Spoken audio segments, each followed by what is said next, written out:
এই যে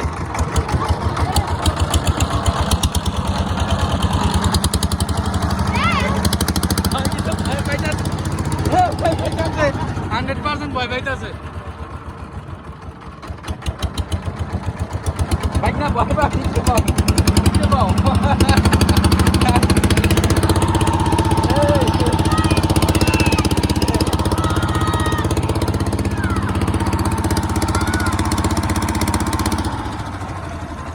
বাচ্চাদের নিয়ে নদী পাড়ি দিলাম। এখনই আমার শ্বশুর বাড়িতে ঢুকবো। সামনে যে ছোট্ট ঘরটা দেখতেছেন ওইটা কিন্তু একটা রেস্ট করার ঘর। সামনে ছোট রাস্তা, খুবই সুন্দর, গাছগাছলা পাশে। আর সামনে হচ্ছে ছোট্ট একটা সিএনজি স্টেশন। আর ওই যে মসজিদটা দেখতেছেন ওটাই হচ্ছে আমার শ্বশুর বাড়ি। পাশে হাই স্কুল, পিছনে প্রাইমারি স্কুল, সামনে খুব সুন্দর দিঘি। সবকিছু মিলিয়ে অনেক সুন্দর। যাক, একটা বিয়ের প্রোগ্রামে আসছি, আমার ছোট শালার বিয়ের প্রোগ্রামে।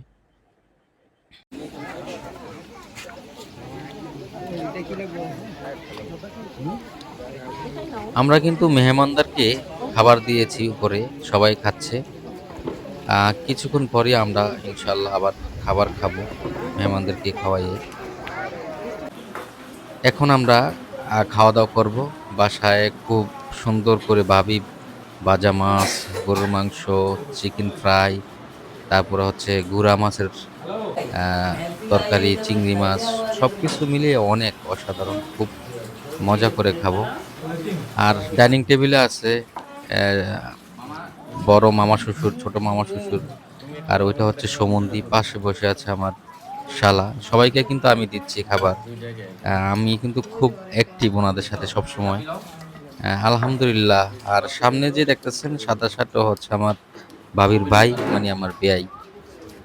আর যেহেতু আমার সম্বন্ধী মামা তো বোন বিয়ে করছে, তার মানে আমার মামা শ্বশুরের ছেলে প্লাস বেয়া। সবকিছু মিলিয়ে অনেক আনন্দ ফুর্তি করলাম, খুব ভালো লাগলো। মানে খুবই আনন্দ পাইছি। আর আমার শালা সম্বন্ধীর বউরা খুবই অ্যাক্টিভ, খুব কেয়ার করে। আর সব সময় কিন্তু মানে খানা দানার উপরই আমাকে রাখে গেলে। দেখেন, আমি কিন্তু মনে হইতেছে যে ওনারাই মেহমান, আমি হচ্ছে ওনাদের বাড়ির মানে কর্মকর্তা, এমন আমি এই বাড়ির মালিক। হ্যাঁ, ওনারা হচ্ছে মেহমান। আসলে আমি কিন্তু মেহমান, ওনারা কিন্তু বাড়ির মালিক। যাক, সবকিছু মিলে আলহামদুলিল্লাহ সবাই খাবার খাচ্ছে, আমার কাছে খুবই ভালো লাগতেছে। আমিও খাবার শুরু করলাম। যাক, আমাদের আজকের ভিডিওটা কেমন লাগলো আপনারা কমেন্ট করে জানাবেন। আর সবার শ্বশুরবাড়িতে এরকম আদর করে কিনা কমেন্ট করে জানাবেন আমাকে। আসসালামু আলাইকুম ওয়া রাহমাতুল্লাহি ওয়া বারাকাতুহু।